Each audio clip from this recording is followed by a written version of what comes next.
All right, and when you're looking at this 15-minute time frame, this is the bellwether time frame. This is where I'm looking for key highs and lows. I'm looking for imbalances like fair value gaps and things of that nature. Yes, I'll look for order blocks, but I'm going to try to stay away from order blocks in this lesson, in this mentorship, really, because I have models that don't even rely on order blocks.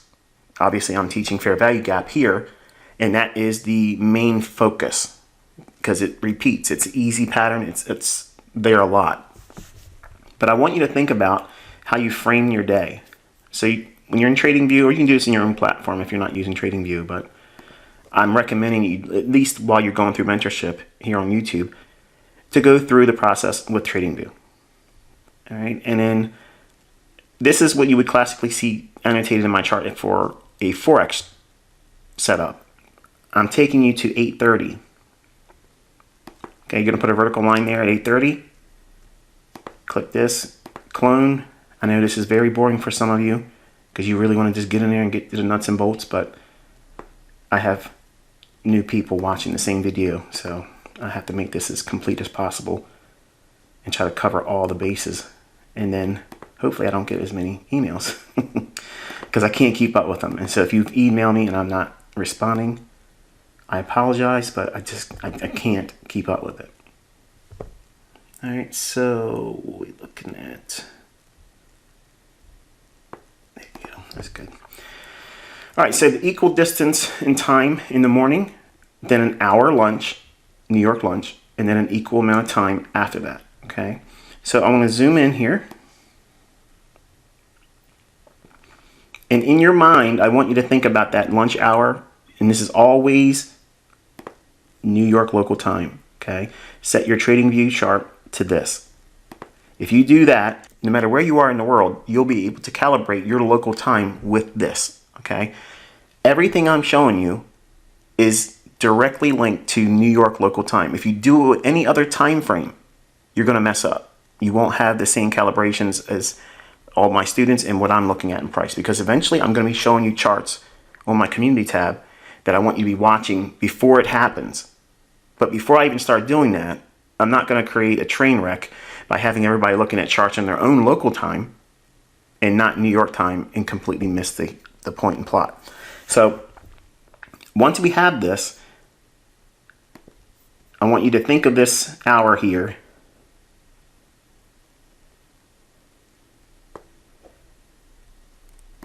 noon to 1 o'clock in the afternoon, New York time. That is a no trade time period. I don't care who tells you that they can do this and do that. If you're learning from me, just don't trade during that time, okay? Not even in demo, because just trust me, don't do it, okay?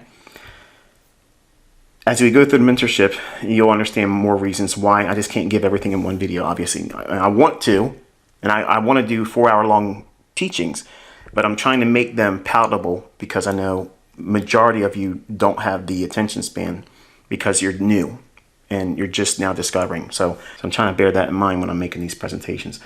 So you have your daily range on an intraday basis all set up and laid out. So these are your boundaries.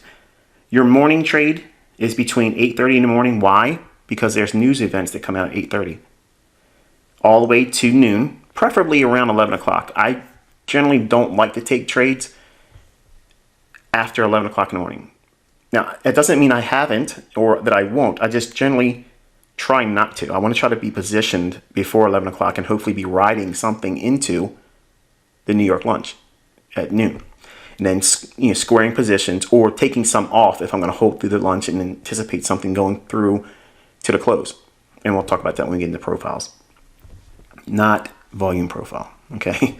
The idea of the afternoon session, I wasn't going to teach that, but because I see a lot of nonsense on YouTube, I'm just going to teach it to you. Okay, so it's going to be a complete daily treatise on the entire daily range of indices. So that way, if your interest is in this asset class, you'll have a far better chance of being successful, in my opinion, using the information I'm going to give you. Okay, and I'm proving it with actual executions, as you'll see later in the video. All right, so we're looking at prior to 8:30. What are you looking for? Okay, I got a lot of questions in the comment section. I'm reading all the comments, folks. I love it because it's real short little snippets. I know a lot of my students, they like to send me these really long-winded, appreciative emails, and then they give me one chart that doesn't really explain much to me, and I can't really answer it. So the comment section that I'm opening up on every one of these videos, if you haven't noticed, I'm allowing one comment that to kind of like honor those individuals that are showing appreciation and they're not gratuitously, looking to praise me. I don't like that. Okay, I like the appreciation for my time and energy and sacrifice, giving it to you for free, but I don't want to be worshipped. Okay, I don't want all that kind of stuff. Don't call me the GOAT. Don't call me the greatest of all time. I don't like that kind of stuff.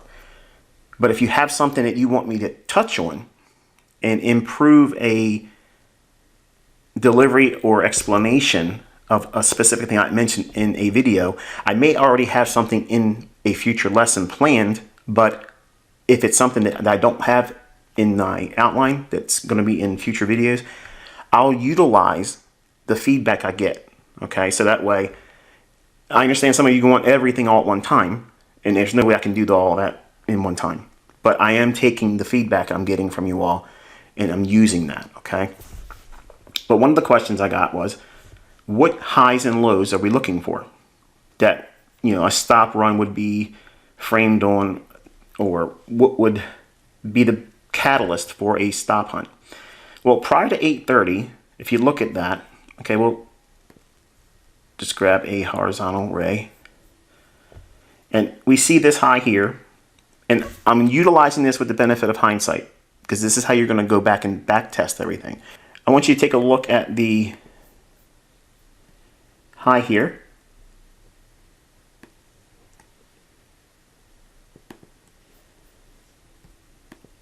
And the low right here.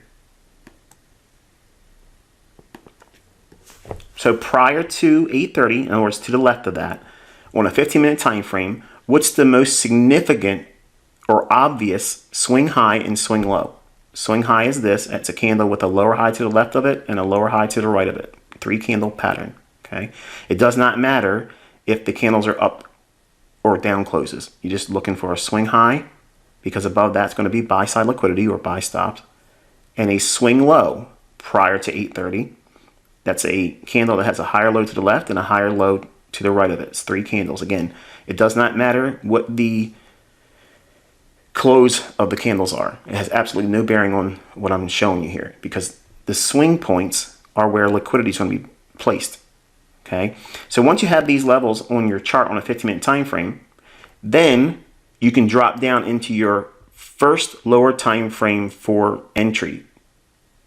That's your 5-minute chart. So let's do that now. All these things will be transposed right to the 5-minute chart. You won't lose anything, in case you're wondering. I know a lot of new people are afraid if they do something with the time frame, they'll lose their annotations. All right, so now we have this old high back here. Look at this price right there. Okay, that's going to be the high price on that particular candle right there. It's 45.14 and a half. This candle trades to 45.14 and a half. Exactly the same high. When we have that, but look closer, we have relative equal high, but we have it in multiple short-term highs that keep going higher. If there's 3 highs that go up like that, that's a classic 3 drives pattern. There's a book I really enjoyed when I was in the 90s, Linda Raschke and Larry Connor's Street Smarts book. Really nice little book. I don't like everything in the book, but I liked a few of the things that they talked about. And it helped me understand stop hunts, because I couldn't understand it as a developing student, that why would the price want to go for those stops? It didn't make any sense, because the books that I had bought never really explained all that in detail. They just said, trust this pattern of continuation or reversal pattern. And the idea of stop hunts or raids on liquidity never really came up. So it was an alien topic to me. So when I started delving into the charts and started looking at it, it helped me. And the pattern that she and Larry mentioned in there was the three little Indians pattern. It sounds quirky, sounds a little silly, but it's basically the three drives pattern. Okay, that means it's a swing high, a higher swing high, and a higher swing high. So it's 3 times the market kept pressing up. I like to see this pattern forming when there's an old high back here, okay, on any time frame. It's universal, okay? But if you ever start seeing these 3 drives up into an old high, you don't have to see that third high take out the old high, because what it's doing is it's already pressing into running out liquidity. Every time it creates a swing high and it starts to go down, bears are trying to sell that, and they're putting buy stops right above the previous high, and they keep getting taken. So it's already building in liquidity, and informed investors, or quote unquote smart money, will be already establishing short positions. Then the market breaks. In one of the previous videos, I talked about the pattern or the setup, and I suggested not using a particular swing low that looks like it's been violated, and why didn't that trade work out? Wouldn't that be a losing trade? I want you to think about this idea that I teach, which is displacement, okay? If you have a children's swimming pool, okay, if you have a children's swimming pool in your backyard and you fill it up, and then you have an elephant just fall down inside of it, what's going to happen? The water's going to be displaced. Okay, it's going to be an obvious displacement of that water.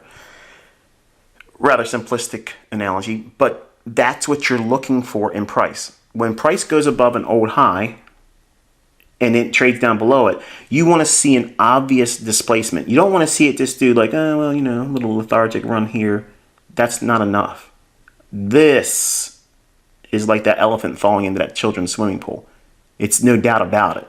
It really had a displacement. When that occurs, then you go in and you start looking for the fair value gap, the low, the high, and if it trades back up into that, then you can look for a short, okay? There's a process that you go through learning it, and it's good that 3 of you were very critical about it, but trust me, there's rules for a reason, and I'm not trying to hide failure, because these patterns sometimes will fail you. Okay, you'll read them wrong, or they just won't work. Okay, sometimes the market will have some kind of a news event that comes out, or it just simply just rolls over top of it and goes higher or goes lower. That's a losing trade. That's why you have to have a stop loss. That's why you have to have good sound money management, because if you don't have those things, Murphy's Law is going to creep in, and whatever can go wrong will. And if you leave it open to the market's determination how bad the pain's going to be, trust me, you don't want that. Okay, you want to limit that. So now we have this previous high, previous low. Now, if we did not, this is really important that you understand this part here. If we don't start seeing these higher highs forming, and it's just one steady run up, then you anticipate a high like this to be taken out. And it doesn't need to be taken out by much. Just trade above it, and then you want to look for this energetic movement lower. That's displacement, where it's really animated. So in other words, it would look like, when you're looking at your chart, that's a little bit more pronounced because it went above this previous high here. You're looking at this one, but as it's starting to move towards that old high, remember 830, prior to that, you're looking for, what's this? It done a swing high? Yes. So it's trading above it here. Does it have an energetic break below that? No, it's just a very weak, anemic move lower. Then you have another run higher here. And then you had this wick or tail come down, and it quickly snaps back. Does that create a fair value gap in that? No, it's not there yet. Then it goes higher here, doesn't go above, it matches that high. But then now this high, watch, does it go below that? Yes, a little bit here, but it's a little anemic still. But then look what we have here. It trades up and then smashes down. Then the next candle here closes. What do we have? There's your fair value gap. That's your short. And you could reach for the liquidity resting below that low that you would be identifying prior to 830. So sell side liquidity matching up with your short. You sell, you want to buy it back to cover that short. Well, here's waiting sellers right down here in the form of sell stops. Bam, hits it. Okay. Putting aside that you may not have seen this as a long entry. Okay, maybe you didn't see this as a potential continuation of bullishness. But look at these highs here. What's resting above that now? Buy stops, buy side liquidity. And then what do we have here right before lunch hour? It goes slightly above it and then trades down, and then we're in that time of the day, you don't trade it. New York lunch hour, noon to 1, don't trade it. Okay, do not trade it. It can do a lot of weird things in that hour, or simply do nothing and go sideways. But either way, you don't want to be a participant in that, because it's not usually a clean time of day for price action. So now here we have the high of the day and all the liquidity resting above here that would not have been tagged by this. In other words, stops that are resting a little bit above that. Because there's a lot of people trying to sell short. They want to see this thing go lower. But we created a very important low last week, and the market has already tanked a lot. So it's pulling back up in the run that it created, going lower on a daily chart. So all these buy side liquidity pools here are going to be a reason for the market to want to reach up to that, because you don't have to be a participant down here as a buyer. You just need to know on the other side of lunch at 1 o'clock, start watching and see, is there an indication that this thing wants to go higher?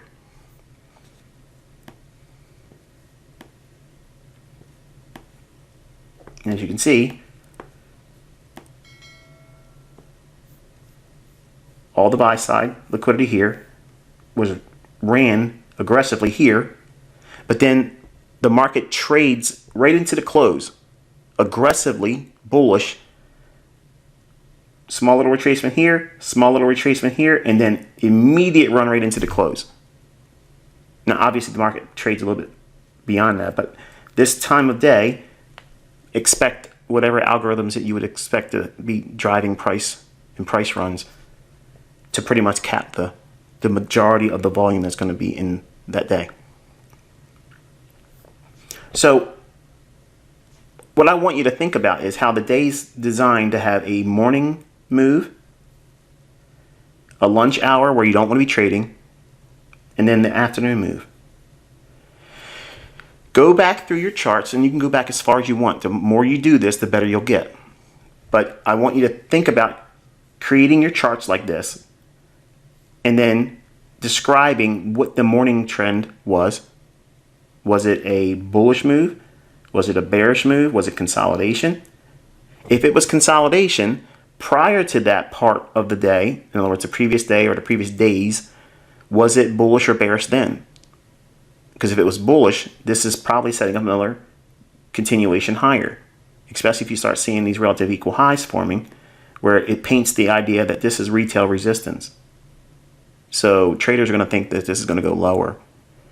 And that starts to build up a lot more interest in the form of buy-side liquidity, or buying interest at a high price. Even though that those traders may be framing the context of their trades as a short entry, trying to make money going lower, their protective stop, if they choose to use one, it's going to be in the form of a buy stop. And this is where it's going to be at. So the market's going to want to gravitate towards that, especially if you start seeing the swing lows, not the one in lunchtime, ignore that one. You start seeing the swing lows that are forming. Every candle that has a higher low to the left and higher low to the right, if they start building up, and every time they create a new one, it's going higher, that's a underpinning of the marketplace that's showing accumulation. It wants to go up because it wants to clean out all this here. Plus, we've been going up for a few days on the daily chart. Plus, the sentiment is everybody thinks it's been going down, so they all want to sell short because they want to see a stock market crash. But what they are failing to realize is we've already went down below an old low on the daily chart. So now we're running back the other direction, and anyone that's trying to sell short, unless it's a real quick intraday scalp, they're having their clocks cleaned. So in the afternoon, there's a trend, and one of the built-in characteristics of the afternoon is there's mechanisms that are built in that help this market really accelerate into the close.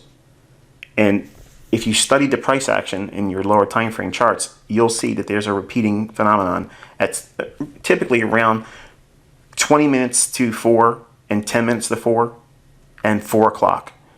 And it's all based on market on close orders. That's really what it is. Okay. And the algorithms will start spitting out really, really aggressive pricing and forcing traders to either cover or, get out of their trades. And usually if it's going up, it really just ramps up and accelerates in that direction.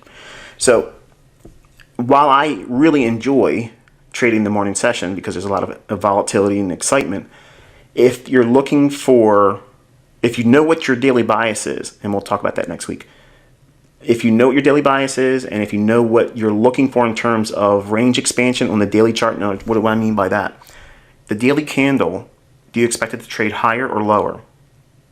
You're not trying to predict, every single daily candle's close, but you're trying to determine, do you think that the daily candle you're looking at forming today, or what would be forming tomorrow, is it more likely to be expanding higher or lower?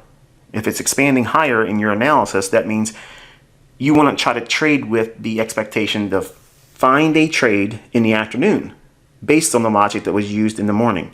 So in other words, think about what I taught in Forex. The daily range, okay, creating a initial high of the day and the low of the day here. Now, this is not the time of London, but this would be like what I teach as a London low in a buy day for Forex. This would be the low of the day.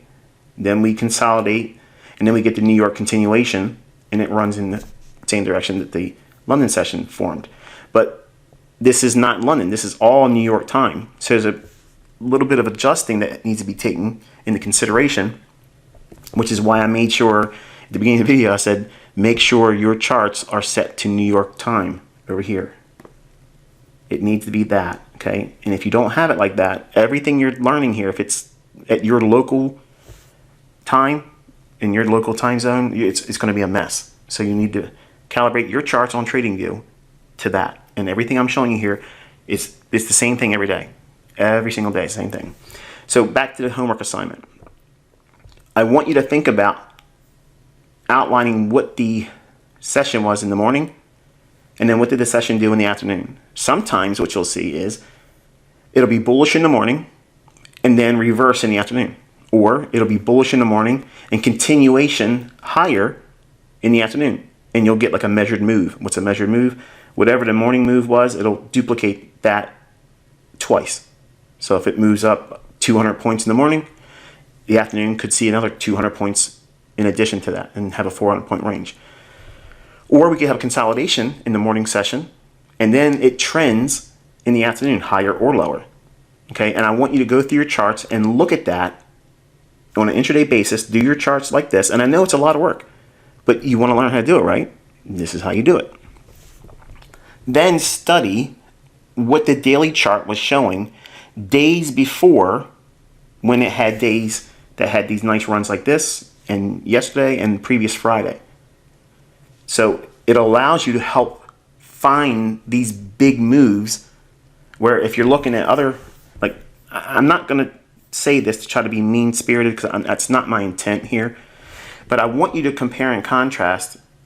Like, if you look around at all the folks on YouTube, and again, this is not me trying to be arrogant. I just want you to understand there's a stark contrast to what I'm teaching you here and what is predominantly shown in this area of trading, okay, index futures. You'll see traders that'll get in here and they get in at a price like that, and then they're going to make a big attempt to worry about a move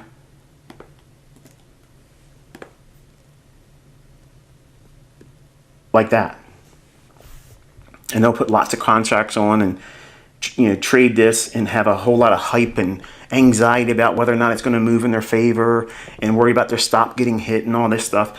And I don't want you thinking like that. Okay? I don't want you thinking like that at all. I want you to think about how, if this day was bullish for you, say you had the benefit of knowing that through analysis you felt that this was going to go higher. Okay? If that's the case, this swing low here, first swing low of any importance after 1:30. This is really important. 1:30, I'm looking for swing highs and swing lows for the afternoon session. That's what I'm looking for. It's the same context that I use for the morning session. I'm looking for swing highs and swing lows prior to 8:30. I'm looking for the first one. Okay, I'm not needing to go back days and days and days. I'm just looking for the first one. It's not a complicated thing. But at 1:30, that's usually when I'm wanting to start trading in the afternoon. That's the earliest. But I'm preferably looking for a swing high and swing low to form at 1:30. Why 1:30? Because there's an algorithm macro that starts running at 1:30. That's beyond the scope of this mentorship, but just trust me, there is something going on that creates movement at 1:30 in the New York session, okay, in equity market. So when that occurs, all we're looking for, or what I'm looking for, is a swing high and a swing low. And then that same basis of looking for a stop hunt in the morning, like we described here, I'm looking for the same thing here. That's it, same thing. So now think about this. I'm thinking that these stops are in jeopardy because it's too clean. The level's too clean. Straight line edges in the market, they don't tend to stay like that. There's going to be a disruption. The market's been going higher, hasn't it? Yes. There's this pent up aggression that this market wants to go higher, but it's seeing short-term resistance here, here. It tried it a little bit here, and then retraced inside the lunch hour. The algorithm reserved the price run until later in the day. Now watch what happens. This swing low here gets violated right there. See that? That swing low gets violated right there. That small little stop hunt is all that's necessary. That will start what is called a buy program. A buy program is when the algorithms go into the process of spooling. Spooling is where it just continuously keeps offering higher prices. If it's a buy program, it just keeps offering higher prices. It does not matter what the volume is. It does not matter. And I don't care who you know, who worked at the exchange. I don't care. Trust me when I tell you, if you go through the charts, you're going to see this. Okay? Look at the volume that comes in. Sometimes it'll be good volume, and then others are like, why is this happening? Right. That's your signature. That's how you know that this is being completely manipulated. So if it's being manipulated, doesn't it stand profitable for you to know what it's likely to do? Not if you're going to know it all the time. You're not going to know. I don't know it all the time. But these things tend to repeat. And if they repeat a majority of the time, not every day, but the majority of the time, if these things are in alignment, if they start showing the same fingerprints, it's probably going to pan out. And then you can start doing long entries and then hold for the close. Don't get in here and try to trade these little Mickey Mouse moves and worry about them and over leverage and try to put more contracts on than your account can really weather, because if you don't know what you're doing, cheap leverage, discount leverage can murder you, can absolutely murder you, and especially in these kind of markets. They're very fast markets right now. I'm loving it, but it's very quick, violent volatility. And if you don't know what you're doing, you can literally be dismantled very quickly, expediently, okay? So inside this area, the market creates a swing low, runs through this low, stop hunt. So the stops below here are what? Sell stops. Buy those sell stops. I know it feels scary, but go through your charts and you'll see many examples of this happening. It's the same thing that took place over here. Buy the sell stops that are resting below here and expect this level to be taken out. Consolidation through lunch. After 1:30 in the afternoon, wait for a swing low to be violated, and then rally. What if you don't get a swing low that trades below it? What do you look for? Well, you look for a move higher that's sudden, displacement higher, then look for a fair value gap. If it trades back down to the fair value gap, you buy that. There's your two patterns. That's it. It's the only two patterns you need. You don't need 15 different gimmicky names. Okay, you don't need breakers. You don't need an order block. See how easy that is? Very simple strategy. Very, very simple strategy. You have a trade one way or the other, and the logic has to be there for either one of them to form. Now, I was not in the E-mini S&P today. I was trading NASDAQ. So let's go over to NASDAQ, and I'm going to save time and not put all the lipstick on the chart. I hope you can allow me that. But here is 130. We have a swing low there, and it's basically almost the same low as that one. So what's happening here? What's that? It's trading down below it. See that? Look further to the left. What's that? Fair value gap. Man, it can't be that easy. It can't be that easy. These relative equal highs. What's above that? Buy side liquidity. Okay? Watch. I'm going to drop into a 1 minute chart. I'm going to scrub back here to 130. And I don't need to do 20 contracts or 10 contracts to do like a $20,000 day. That's kind of like the flavor of the month right now. And if you look at this low and this low here, what are those? They're relative equal lows. So that's going to be viewed as what? Support, retail support. And they're going to buy those little runs here. They're basically going to chase that. So if you look at this through the scope of below this level, there's sell stops. And you think it's going to go higher. Like I believed it was going to go higher today. I want to be buying those stops. All right, so say you're watching price, it's meandering through, and then all of a sudden that swing low forms right there, and we have this low here, and then we have this sudden drop down. When you see that, if you're watching it on a 1 minute chart, that's going to look so dynamic, so aggressive. If you're zoomed in, it's going to feel like the floor has just dropped out. But that's exactly what you're looking for to buy. Now, you see fellas out there on YouTube, you're going to see, by contrast, there are folks out there that are trying to trade, just a handful of ticks with a lot of contracts. That to me doesn't make any sense, but if that works for you, then great, okay? But I want you to think about, in comparison and by contrast, what seems more logical for you to feel it's worth more to pursue and study and learning how to do. Something like that, where it's risk a lot, put a lot behind the trade, and try to get just a little bit of a move. Or, now this is a demo account, okay, but I did trade live today too. But just for the purposes of teaching the content, right there, that low is the lowest candle. It rallies all the way up, okay, and then right here, that was a close.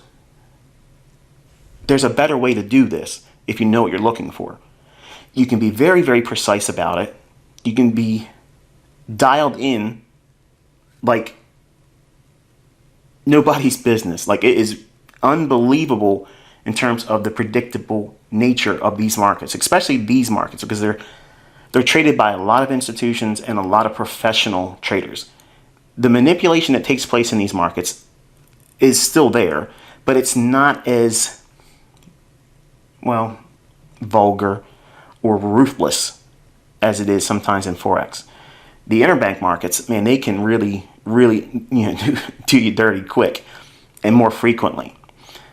The futures market, they tend to be a little bit more cleaner, a little bit more predictable, much more nicer in their delivery. Now, there are times when reports come out or something unannounced comes into the world scene and causes volatility. When that occurs, then you'll get that noisy look to price action. Just stand on the sidelines, wait for things to smooth out, It may not be that same trading day. It may require you a day or maybe even a week. Let the markets go back into sync, and then they'll start delivering very nice again. But the main thing I want you to take away is that, showing entries like this and exits and stuff, it's not all that much of a big deal, okay? But it becomes a sticking point, okay? A stumbling block for people that want to try to learn how to do this, because if you lay it in front of them, they have to have lots of contracts to do something, to be profitable in such a small little move. To me, it communicates that that person that's trying to trade like that, whether it's the person that created the system or someone that's trying to learn the system, they really have no idea how price works and how it books.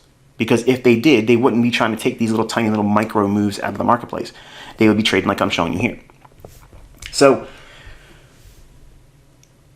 if you were to think to yourself, hey, I want to know what it's like to be in a move where I can be comfortable knowing that the daily range is going to unfold and I'm just going to submit to it. Well, these markets offer that. Forex offers it too, but right now, in the last couple months really, Forex has been rather funky, okay? And because of that, we have transitioned to index futures. There are times of the year where I teach index futures trading because they're predominantly more liquid. And or if there's no real topic for me to teach to my paid mentorship group, I'll say I got nothing for you for Forex, and then I'll point to something in futures. It may be a commodity market. Like last year, I told everybody buy the grain markets. They were going to have a huge bull market. Boom, they went up. It's a matter of knowing how to navigate the price action, okay? But these markets here, except for the summer months, and that being like July and August, those months can be a little hit or miss. But the rest of the year, they tend to be really nice markets. So if you're looking to have your trading business framed on a asset class that is really nice, it's professionally delivered, where it's not like a bucket shop, penny stock type market. These markets are really nice. They're very systematic in the way they do things, and they repeat. But if you don't know what you're looking for or understanding behind these mechanics that I'm outlining here at the very basic level, then you can obviously hurt yourself still. So right away, I'm showing you that there are times in the day that you want to be looking for setups. You're not trying to do 25 trades. You're not trying to do 30 trades. You're not in there trying to micro scalp. You're looking for the real moves in the morning and the real moves in the afternoon. And preferably, if you get one in the morning, you don't trade in the afternoon. Go to a demo and practice there. Don't give the money back to the marketplace, especially while you're new. Don't do that. And I'm actually telling you not to trade with live funds, but I know a lot of you like to see things that are traded with a live account, like it's a real account that shows entries and things of that nature. And that's the things that I'm doing this year, okay? I'm not going to do it in 2023. I'm not going to do it forever, okay? I did it so that way my students can feel at ease about it, because even in my paid mentorship group, I don't trade live funds there, because for my protection, I'm doing what I'm showing you right here in a demo. But I've been showing live account trades to prove that it works. So hopefully you found this insightful, and until I talk to you on Thursday, be safe.